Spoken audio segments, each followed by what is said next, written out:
This is Women Road Warriors with Shelley Johnson and Kathy Tuccaro.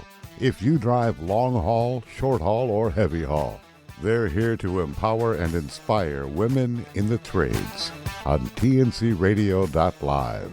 So gear down, sit back, and enjoy. Welcome to Women Road Warriors with Shelley Johnson and Kathy Tuccaro. We're a show that works to inspire and empower women in trucking, in the trades, and every profession. We tackle all kinds of topics and work to encourage women to be their very best with informative guests and women who've been champions. I'm Shelley, and I'm Kathy. No topic is not allowed on our rig. We tackle the tough topics along with the not-so-tough topics, and we like to feature experts and celebrities who can assist women in being the very best they can be. Empowerment and success comes from what we learn. That's why school is so important. Many people want to go to college, but are put off by the difficult process of getting accepted, along with the price of tuition. Getting into college can be scary and expensive to many people. Brian South instructs and inspires students of all ages to reach their full potential. He coaches and mentors for things like college entrance essays, admission interviews, and college research. He's a wealth of information for parents, teens, and students of all ages.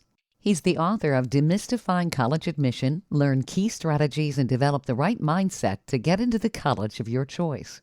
Brian works to align a student's mission and help them navigate the step-by-step process to get into their dream school, and he helps students with all kinds of challenges. Welcome, Brian. Thank you for being on the show with us today and helping us solve the mystery of college acceptance and any of the mysteries with college. Yes, thank you for inviting me. I'm very happy to be on the show and to share whatever I can to help those who want to further their education. Hey, welcome, Brian. We've been friends for 6 years, and I've been wanting to get you on the show for a while, and it's a real honor. You are a wealth of information, and how you inspire so many people around the world. It never ceases to amaze me, the stories that you share, and I'm so pleased to have you here today. Thank you. This is awesome. So, Brian, tell us about yourself. What exactly do you do? It sounds like you do all kinds of things. Well, I will try to give you the Reader's Digest version of this. I mean, it's but for approximately over 15 years, I've coached, I've mentored, I've advocated students of every background, every race, every persuasion. I've worked. My youngest client was 3 years old because the family from North India was so concerned that he might fall behind in preparing for college. So, and my oldest was 52. I've worked with students and I've worked in the public school settings. I've gone into people's homes. I've coached them over Zoom. I've tutored them in single subjects, multiple subjects. I've coached them in writing their essays to get into college or their research papers. I've advocated for parents to ensure that their special needs children received the appropriate services that they can, because some of them, they felt intimidated by the process or by the schools. I wasn't, so I often would write the letters on behalf of the parents, and they would endorse them, or I'd go with them to the meetings to support them in what to say, to these administrators to try to ensure that they get the support they need and that they deserve. My philosophy in education isn't just merely to teach them the skills, but to build their confidence, their purpose, their values. And school is just a vehicle. I mean, some people, college may be the appropriate vehicle to prepare them for their career, for their life's purpose. For others, they may want to go directly into a vocational program. And so when I work with them, I assist them in formulating their path that is most appropriate, most suitable for them. I would say that's just amazing. You cover all of the different bases. What would you say are the biggest barriers to entry to college? Well, That's a great question, and the short and skinny of it is, I think the great, believe it or not, the great barrier is mindset. It's I was not the going to say resource. that. Okay. Yeah. I was Yeah. going to say that. Well, And low self-esteem, right? You don't believe in yourself. right. In fact, I had a student, and I I had the opportunity because I recorded some of our conversations when we started, and the student was shocked because the student didn't even recognize themselves, because the tone was originally meek and very reserved, and the person, after working with me for so many years, was confident and joyful and assertive. If I were to tell the student, for example, flashback 6 years ago, who was never went to college, say, do you know, one day you're going to stand up to a professor that is a highly accomplished, a published author, and very well regarded, and in Washington, D.C. You're going to stand up to this person. You're going to say that you should have gotten a higher grade, and you're going to rally the support of the student senate committee to ensure that you get that. That person would have ran out of the room because that person was scared to death to even walk onto a campus. And I would drive like 120 miles a day, like 4 or 5 days a week for almost a year to convince that person to go to school before they finally did it. And they did. And that's what happened. That's so, amazing. Yeah. Wow. Mm-hmm.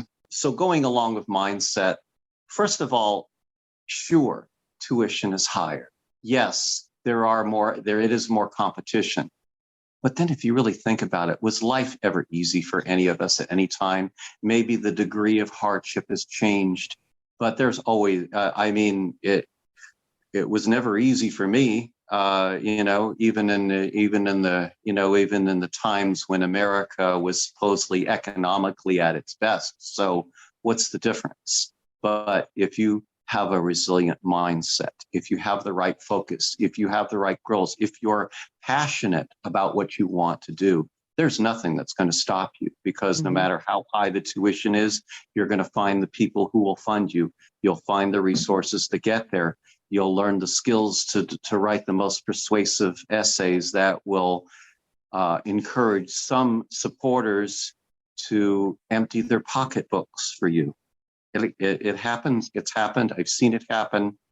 It doesn't matter what the tuition is. Now, that is a barrier, because in 1968, the tuition to go to UC Berkeley, my alma mater, was only $300. And today, it's almost $30,000. And when I went there, it was only $13,000. But, so just think, the people spend more on their books than what a whole 4-year university education would be in the 1960s. So yes, it is high, and it is a barrier. And there's a lot of pushback on that, but I have read there are ways around that. A lot of colleges have scholarships available, and there are people who would say, well, gee, I can't qualify for that academically. I've never been that great, blah, blah, blah. Well, and here's the interesting thing I'll tell them. So how can you be sure, beyond a shadow of doubt, would you swear in court, under that there is no way that you could possibly qualify?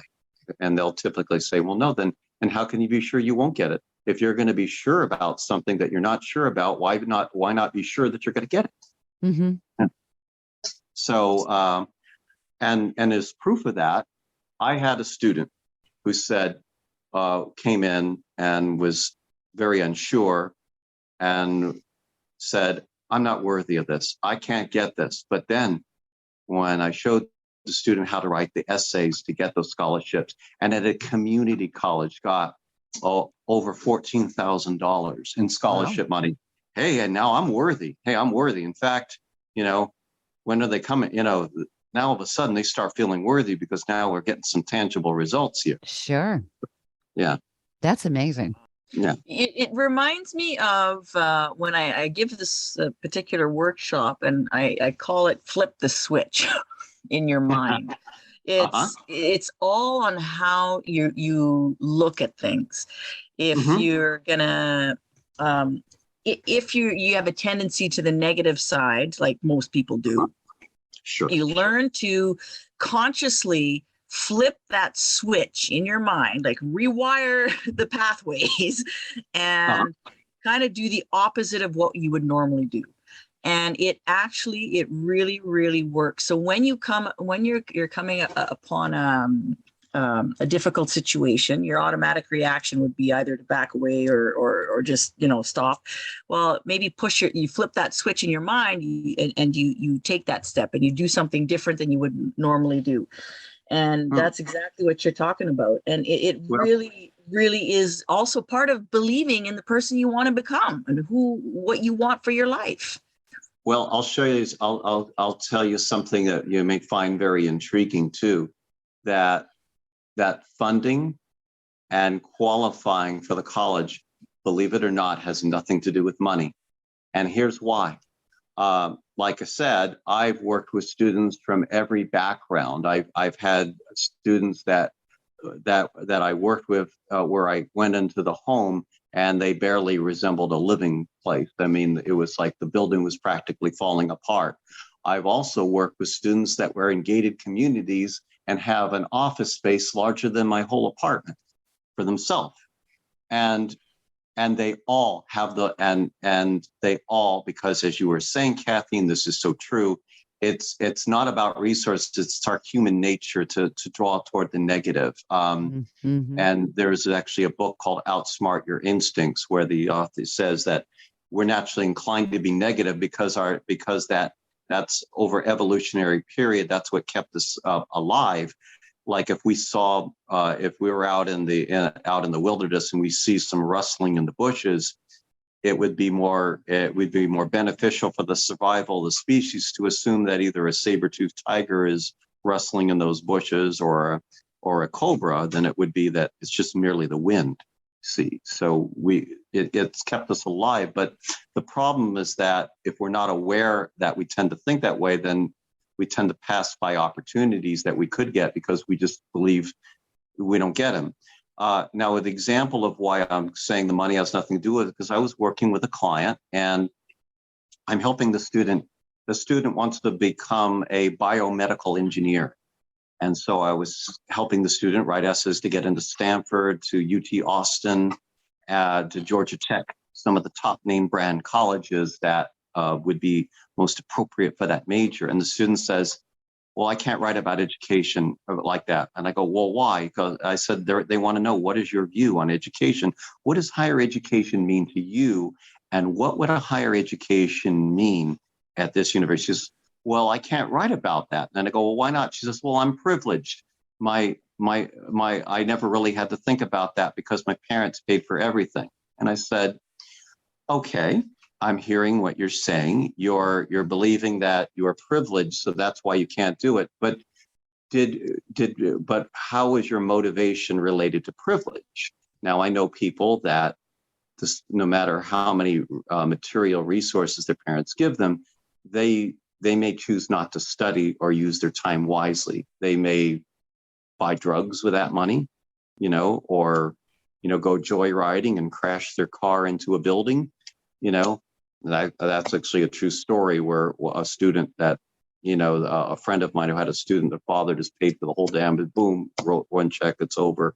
So, this student chose to get over a 4.0 GPA and took very difficult physics, chemistry, and mathematical courses. The parents couldn't make it. I explained to that student that parents didn't make you study. And even though you're saying you're doing that, because your parents are paying for you, but you wouldn't continue year after year unless there was a higher purpose deep buried in your subconscious. Maybe it's like an item of clothing that's buried in your drawer and you just need to dig it out, but it's there. What is it? And then finally, the student told, that I actually want to serve society. I want to study biomedical engineer because I want to ensure, because a lot of people around the world are suffering and they don't have adequate resources, and this technology will sort of equalize the playing field and provide and ensure that everyone gets help, and the proper medical care and sanitation. Stay tuned for more of Women Road Warriors coming up. Industry movement Trucking Moves America Forward is telling the story of the industry. Our safety champions, the women of trucking, independent contractors, the next generation of truckers, and more. Help us promote the best of our industry. Share your story and what you love about trucking. Share images of a moment you're proud of. And join us on social media. Learn more at truckingmovesamerica.com. Welcome back to Women Road Warriors with Shelley Johnson and Kathy Tuccaro. So you're able to get people to really focus and look inward to figure out what they truly want, which so many times when students go into college, especially when they're younger, they kind of flounder. They don't really know what they want to do. That's right. That's where I think the term professional college student comes from, where people just keep going and going and going, and they keep changing their major. They don't know what they want to do. So you were able to really get this student to find the reason. Exactly. And that's the reason why I would say probably 80 or 90% of everybody I work with, and that's probably a modest figure because it's probably higher, they all get into the top name brands colleges they want, because I show them, I guide them, I assist them into pulling out that their purpose. They have a purpose, but they just don't know they have it. They have all the resources they need to get whatever they want, but they just don't know it because they don't believe it, or they weren't shown that, and they're not taught these things in school. In fact, what's very interesting is that there are some students I work with that are very bright, have their grade point average is off the chart. They're captain of their soccer ball team or their cello team or their basketball team or the rowing team. They've actually, I had one that even single-handedly funded a hospital in Tbilisi, Georgia, with money that he personally raised at a medical club that he established at his high school. And yet, in spite of all those talents and abilities, could not articulate his purpose for why he's going into college. And so, because that was, and when I was showing him how to do that, it was mystifying, because the type of writing he's typically accustomed to is analyzing, let's say, like Shakespeare or a term paper in a science report about the atom, or they have never taken a course on themselves, on who they are. And I feel that should be just as mandatory for them to have a course to explore who they are and why they're alive. What's their purpose? What do they want to do with what they have? And so I teach them that when they're writing these papers, don't think of it as they're writing an essay. Think of it that you're having a relationship with the people that are considering your admission, and you're talking to them, but instead of looking at them in the eye or face to face, you're just conversing on paper. And when they do that, magic happens. Boy, I'm going to use that for get my movie made. There you go. Yeah. I need funding. Yeah. Thanks, I would Brian. imagine you could use that philosophy for most anything, really. It makes total sense. Yeah, exactly. And that's what I teach them how to do it. And there's another young lady I work with who she came from Afghanistan, and it was her dream to become a medical doctor, not only because that's her own personal mission, but she wants to set an example for her community, because women are prohibited in her country from higher education. Right. And so So Stanford University has what's called, the infamous roommate essay, where they have to write an essay to a fictional roommate, someone they've never met, and almost all of them get stumped by that. And I explained to them, all you're doing is just having a conversation, and as if you were writing a regular formal essay. It's just that the tone is more interactive. That's all. You're exchanging, and that's something they just don't know how to do. They're not schooled on how to interact in the real world with real people, and they're not taught persuasive skills, how to ask for what they want and get it. They're not taught to believe in themselves and feel confident about the choices they make, and they don't know how, or they just don't know how to pinpoint their purpose, their vision, their mission, and how they want to show up in the world, where they want to do it, and visualize these things. It's just not taught to them. I think the bottom line is just for those that are even questioning themselves if they can get into college or not, is just learning to change the story you're telling yourself. Exactly. That's right. To yes, I can. I do qualify, and it's self-talk, and it's also knowing that every next level of your life, like this is a whole new level going into college. It's just going to require a different version of who you are and how you expand yourself, right? Well, you were so right on the money, Kathy. In fact, this happened last night. I was working with a student last night. And this student wants to become a doctor, and was writing to a name brand university, and was using wishy-washy language and expressing her interest. Well, if I go to the school, what do you mean if? You want to go there, right? Say I will. I belong there. And I said, the attitude you got to have is that they got to be an idiot to turn you down, because you're a top student. You're good. You studied. You know the material, and what they also need to understand is that in any relationship, whether it's employee, employer, business partner, entrepreneur, or anything, is that it's a two-way street. It's not, they are going in there believing that university holds all the cards, but they have power too, because they want students to sit in that seat. If nobody is admitted, then their seats are empty and they're not making any money. So they have power, and whether even they want to go to that school or not. Well, I tell them, you need to have the attitude, look, I'm skilled. I've got the raw goods. Are you wise enough to see them and accept me, or should I just go somewhere else where somebody's got a little more common sense and is going to accept me? That's the attitude that they got to have, That's so true. Stay tuned for more of Women Road Warriors coming up.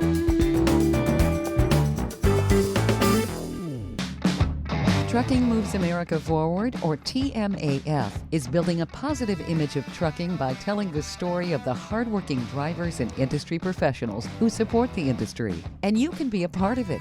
Learn more about TMAF and how you can join and be a part of the industry movement working to build a strong image of trucking by visiting TMAF's website at truckingmovesamerica.com.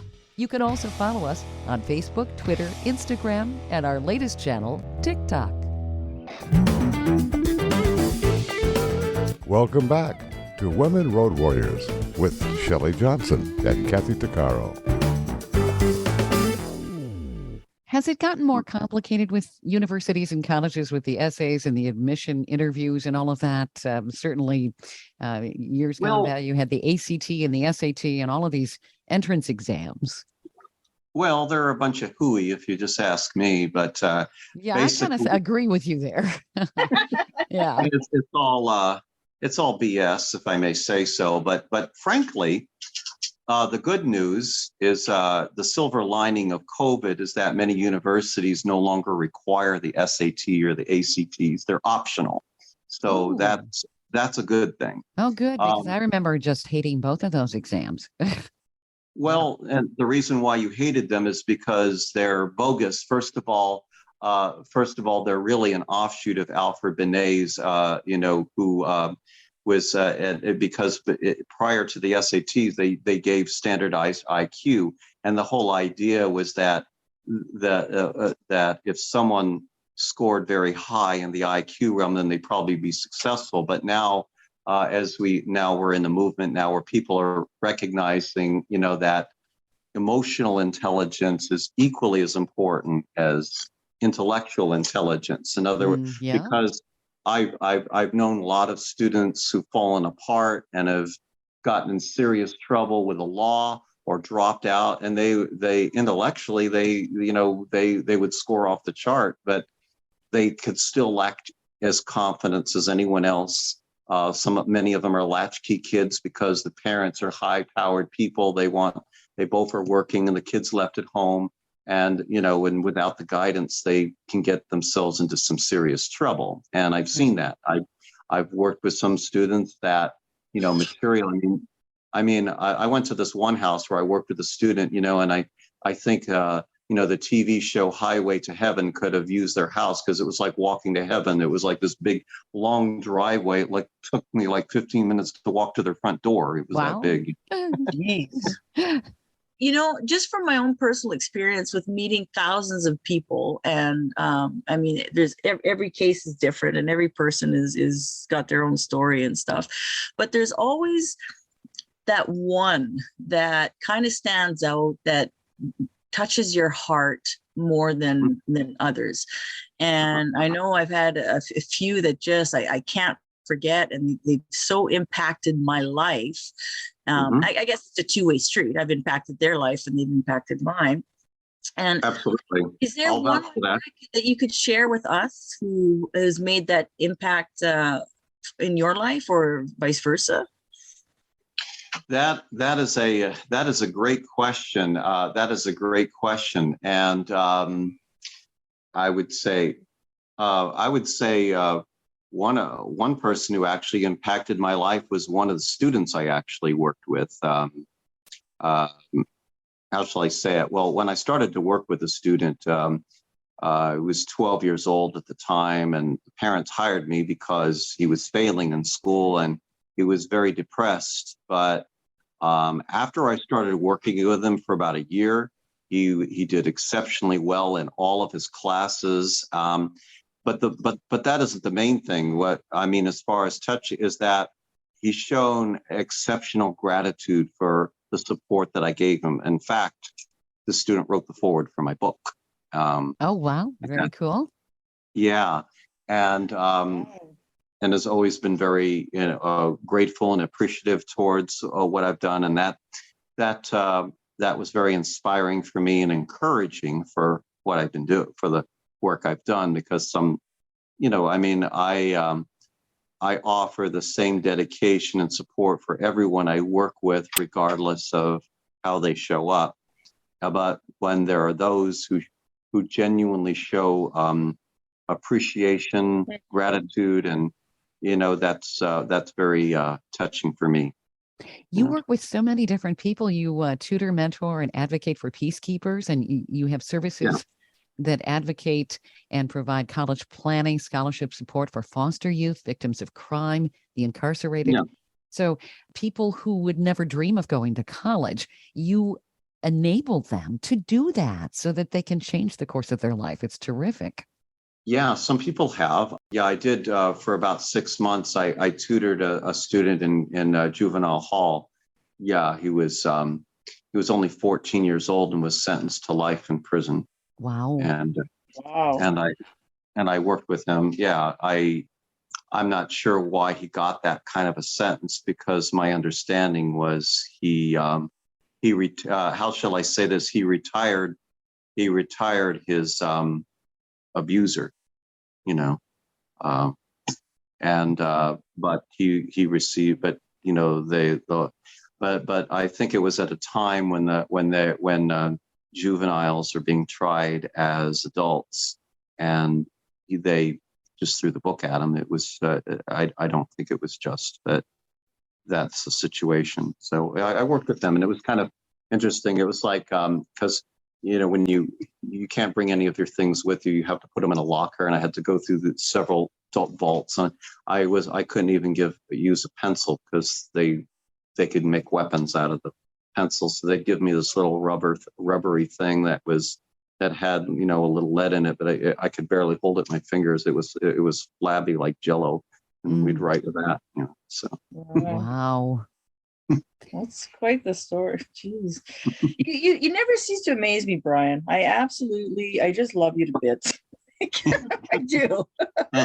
You know, some of the personal stories that you've shared with me over the years, and just it's the way you go about things that I don't think I've ever met anybody else like you that does that, and who consistently does it and continues to inspire every single person. You see the good in every single situation.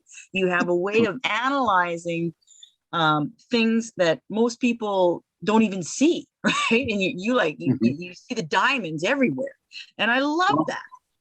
Well, thank you, Kathy. You know, you reminded me of a story I wanted to share with you, kind of, you know, that I thought was important to share along what I did. I was, you know, well, you know, my background stuff. So I had a therapist I was seeing. He was a forensic psychologist, and I was tutoring. I started tutoring, and you know what? I told them that I wanted them to give me their hardest client. I said, because I would, and the reason why is because if I made progress, I would, you know, it would be meaningful. And so there was this. I was partnered with a tutoring company, and this one young lady, she would lock herself in her closet and in her bedroom and wouldn't come out. So I said, I want to work with that person. Wow. You know? Wow. And so I met her, and the first time we came in there, and I you know, I didn't say anything. She went in her and locked herself in the room, and then the following time I met her, and I said, I wonder if you could do me a favor. I understand that you're feeling uncomfortable and you need to leave, and I understand that. I've actually felt that way, and I've been in situations like that. But I wondered if we could do something a little different. That for 5 solid minutes that I could just have your attention, and then you could run into the bedroom and lock the door.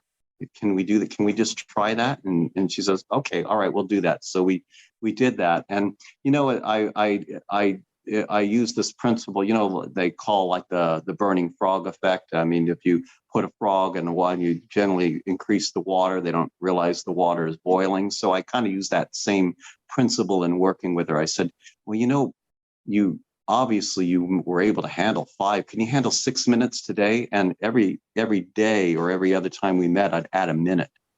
And before I knew it, she was able to sustain over a half hour of attention with me. And we were able to get through the course. And there was another one where the parent was a hoarder, and you know, the stuff, and the student didn't talk for a whole month, didn't say one word, and we would sit across, and then and the teachers, I had permission to write to the teachers to get help, and the student didn't even they were saying how frustrated they were because she wasn't talking, and I just pretended like she was answering. I'd say and not even think about it. And then the student opened up, and actually she loved these series of books called The Warriors. It's about a fictional tale of cats that were fighting, you know, and they had territorial disputes, and they had a ringleader who was the head cat, you know, that would run it. And so I asked if I could borrow her books so I could learn more about her, what she loved, what was important to her, so I could speak her language.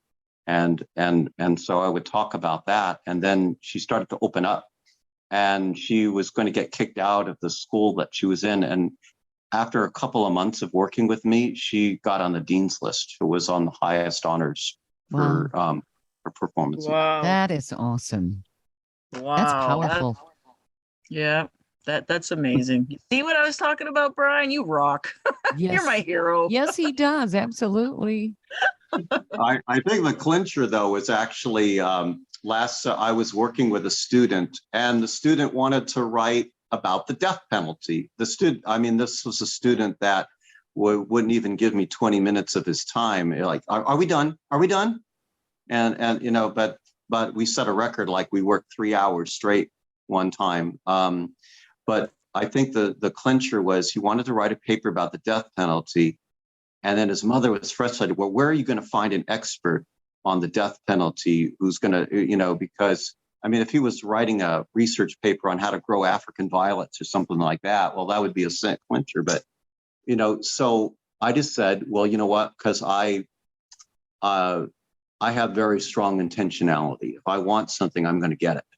So I just randomly called attorneys in the phone, Googled all the death penalty attorneys, and I just called them, and then the law clerk would answer, and I'd say, I have a problem, and I wondered if you can help me. I'm mentoring a young person. I know you're busy. I know that you charge. I know that it's not uncommon for attorneys to charge $400 an hour for their services. And I'm going to ask you something very outrageous, but I need your help. I'm working with a young man, and I know that if the attorney volunteers her time, it will change his life forever. Can you help me out with that? And I just called dozens of them, and one of them actually called back.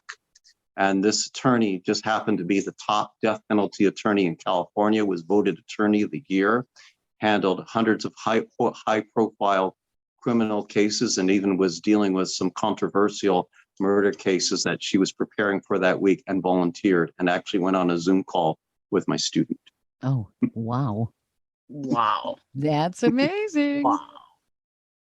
Yeah. And you have countless of those stories, do you not? Yeah. Yes, you do. Yeah. And that's an inspiration to the people you're helping, so that they have to be inspired to go in the right direction, because you've proven that you've helped so many people, and you will go to all lengths to help them, which is terrific. Yes, I will. I will do anything, because I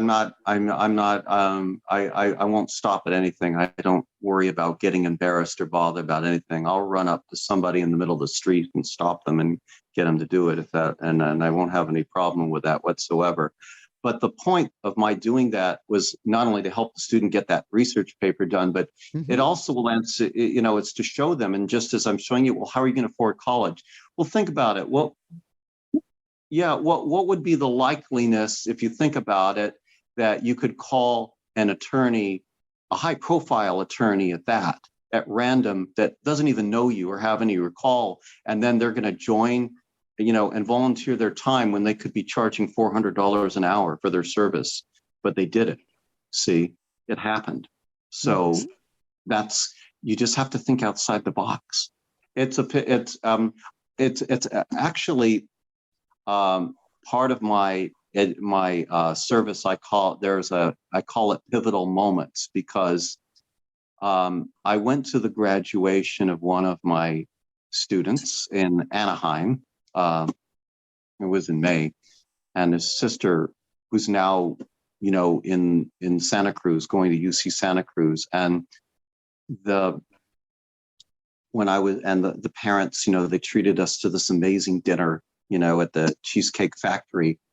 And the girl, who's now 21 years old, held up her cell phone and said, she showed me the website that I originally used to teach her how to tell time with an analog clock when she was 9 years old. So that was a pivotal moment, that moment, and that's inspired her. And even though the student has some challenges, but that student was accepted just as anyone else at one of the top UT schools in California. That's compelling. Stay tuned for more of Women Road Warriors coming up.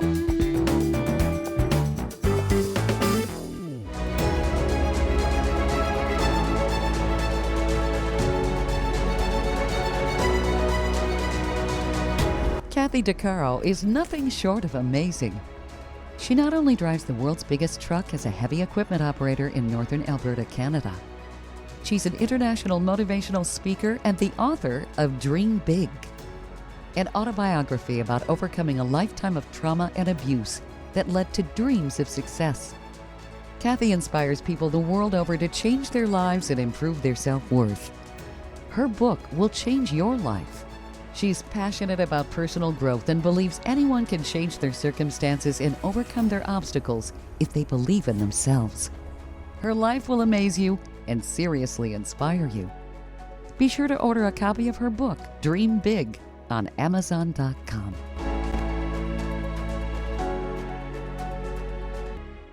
Industry movement Trucking Moves America Forward is telling the story of the industry.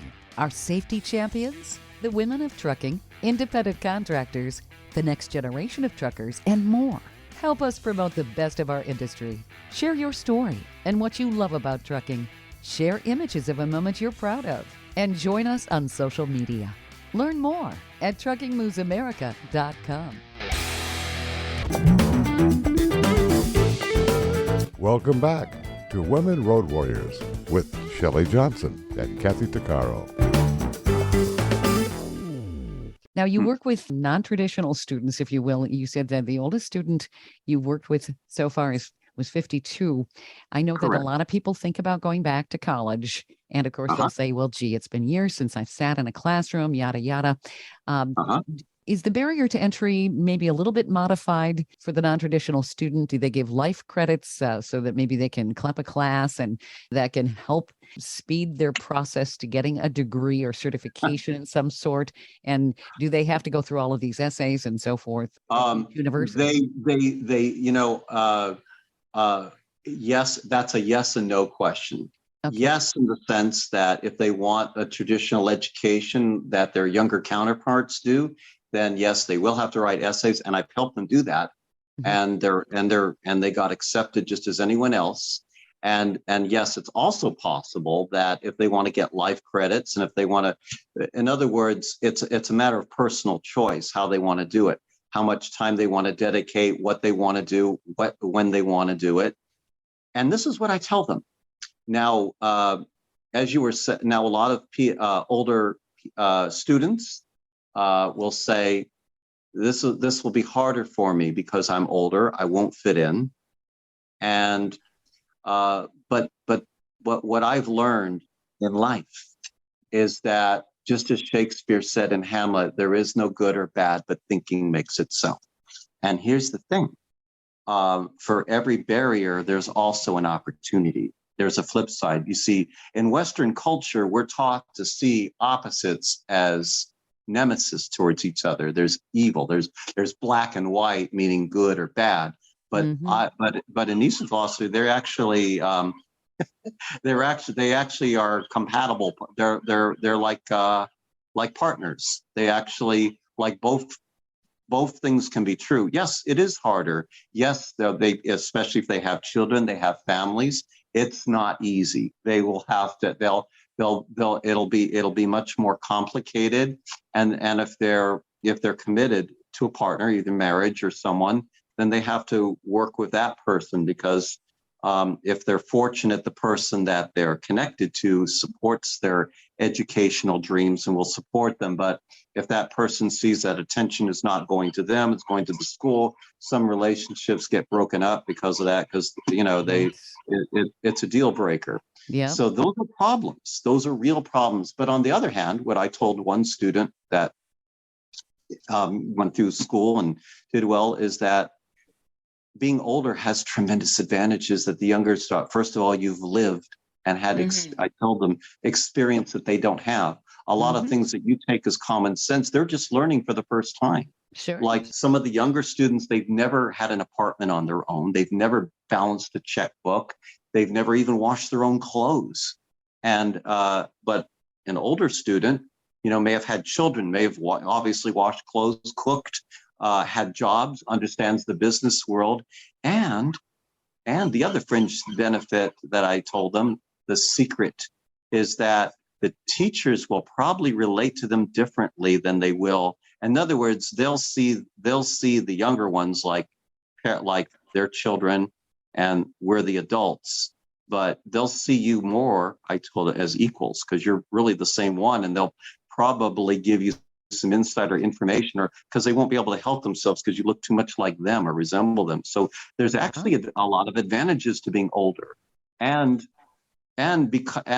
it's an easier sell to teach them about their mission and vision, because they're already halfway there already. They're thinking, hey, look, the clock is ticking, I better start getting my acting gear, because if I want to go to college, or if I want to pursue that dream that I've always wanted, now is the time to do it, because half my life is already chronologically. I wouldn't say we don't know how long we have, but if you're looking purely in numbers, if they were, they're no longer in their 20s, they're the 40s or their 50s or their 60s, and lots and lots and lots of people in their 30s, 40s, 50s, 60s, even 70s or 80s have gone back to school, have gotten their degree. And you know what I tell the ones that are starting and think about, once you get that degree, you have it. It won't matter when you got it. No one's going to say, did you get this degree when you were 20, or did you get it when you were 50? Right. It won't matter. Yes. My good friend Patty went back to school at 52 and to become a social worker, and she's got her master's now. She's 50, and it's massive, because it's massive, massive, she came off the street. She was almost killed. She had all this really rough life, and this was such an accomplishment for her, because it didn't matter how old she was.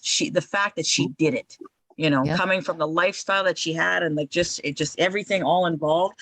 And I'm like, you go, Patty, go. Well, and it's beautiful. What I tell them, you've got to be like a coffee maker. You're filtering out you filter out the particles, where the naysayers, the beliefs, they stay in the top filter, and all the good stuff goes to the bottom that you're going to savor. And that's the education. You got to think about it that way. I like that. It's it really is a mindset. That's the bottom line, because it doesn't matter how old you are. It's just a number. You look at people who are in their 70s or even 80s, and they'll be, some mindsets will be, I'm tired, I'm old, I'm aging, and I can't do this. I'll just sit, and they're almost bowed over, hunched over, and they lose energy. Oh, I'm sore, and that's fine, right? But then you have, again, like a very good friend of mine who's 82, who's still downhill skis. Oh, you know what I would tell someone? Yoga and limber and exercises and moves, and right. It's a mindset. Well, if they really, if they're really that down, then I'd say, well, you need to go to college, maybe specialize in aging, take death and dying class. They have, you could actually get a major in that. Yeah. Oh my God. Yeah. I actually did that. I took I actually took, I had a teacher at a community college. I went there. He taught love and intimacy and death and dying. Wow. Wow. Okay. And he was inspired to teach death and dying after he almost died from alcoholism, but he was very well versed, and I think he even got acclaim for his for his book on death and dying, that he wrote. And so you could actually, so what I would tell them, if they're not going to live, take the skiing or activities, if they even want to go down the dark zone, at least be educated about it, take courses about it, so you can wallow gracefully. Good point. Brian, you empower so many people. Where do people reach out to you? Do you work with them virtually? I work with them virtually. I'm real, yet I work virtually. You're very real. That's refreshing. Yeah. Well, I have to say my website is under construction. So, it's sort of like Caltrans, or the highways, they're taking forever to get the thing built. Well, that's kind of how my website. I do have a developer who's helping me with my branding. Let's see. I have a phone number. I have an email address. I'm on LinkedIn. I'm on Facebook. People can reach out to me there until the website is developed. And I have, they can, like the one-page sheet I sent, where they could watch they can see my book launch, my book launch, and they can see some of the other presentations that I've delivered, and they can reach out to me directly as well. I've partnered with a few agencies or college planning services. In when was this? Was it June? I believe it was. No, it was May. It was May. I went with them to a car dealership, and the car dealer actually offered all his employees complete free college planning services that would be worth in the thousands, and my services were part of the package deal. So very cool. So for some of those clients, that was how that happened. So yeah, I mean, so do people find you on LinkedIn? Just type in Brian South, or do they just go on Google? Brian Keith South. Yeah, I'm actually named after the movie actor Brian Keith, and you know, that's so they could put in Brian Keith South, and they'll be able to get me there. I have a phone number. People can call me that way, and I'm happy to give you that. Oh, that would be great, certainly. And that number would be 916-613-3658. And I think what's unique about the services I do, I'm almost like a paramedic of education, because I'm very flexible as when people can call me and get help, because I just kind of make myself available. And and on Amazon, my book is on Amazon. Okay. And the title of the book again? It is Demystifying College Admission, Learn Key Strategies, and Develop the Right Mindset to Get into the College of Your Choice. Excellent. This has been a pleasure. Oh, it really has. I'm so happy you finally made it to our show. Woohoo! Yes. And actually, honestly, Brian, you really helped me today. I've been struggling for the last little while I hit a wall with the whole, turning my book into a movie thing, and just you reset my own switch in my brain. So thank you very much. If you're feeling that nothing that you're doing is working out, it means the opposite, that everything is working out, is in reach. It's just that, it's just like when you drive to LA, right? You go through the grapevine. You're gonna, you're gonna go up, up, up. You're gonna go down. You're gonna go down, but you're gonna go up, because it's like a mountain. And so so all you have to do is just flip it over and just say, the reason why I'm struggling is because I'm so ambitious and I have such great goals and they're so worthy. Because if you didn't have it, if you were flatlining, then there wouldn't be any worry at all. The fact that there's concern, the fact there's sort of frustration, means that golden opportunity is actually just beyond the horizon. I love that. Thank you, Brian. I love that too. Thank you. Thank you for being a wonderful guest, Brian. I agree. Thank you, Brian. You've been listening to Women Road Warriors with Shelley Johnson and Kathy Tuccaro. If you want to be a guest on the show, or have a topic or feedback, email us at info@tncradio.live.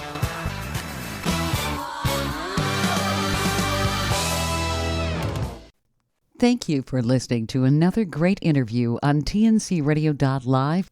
And don't forget, be sure to subscribe to our podcast of Women Road Warriors. It's free. All of the material you hear on tncradio.live, on our website, our broadcasts, or our podcasts are copyrighted. There can be no distribution without the express consent of tncradio.live and its partners. For inquiries, write us at info@tncradio.live.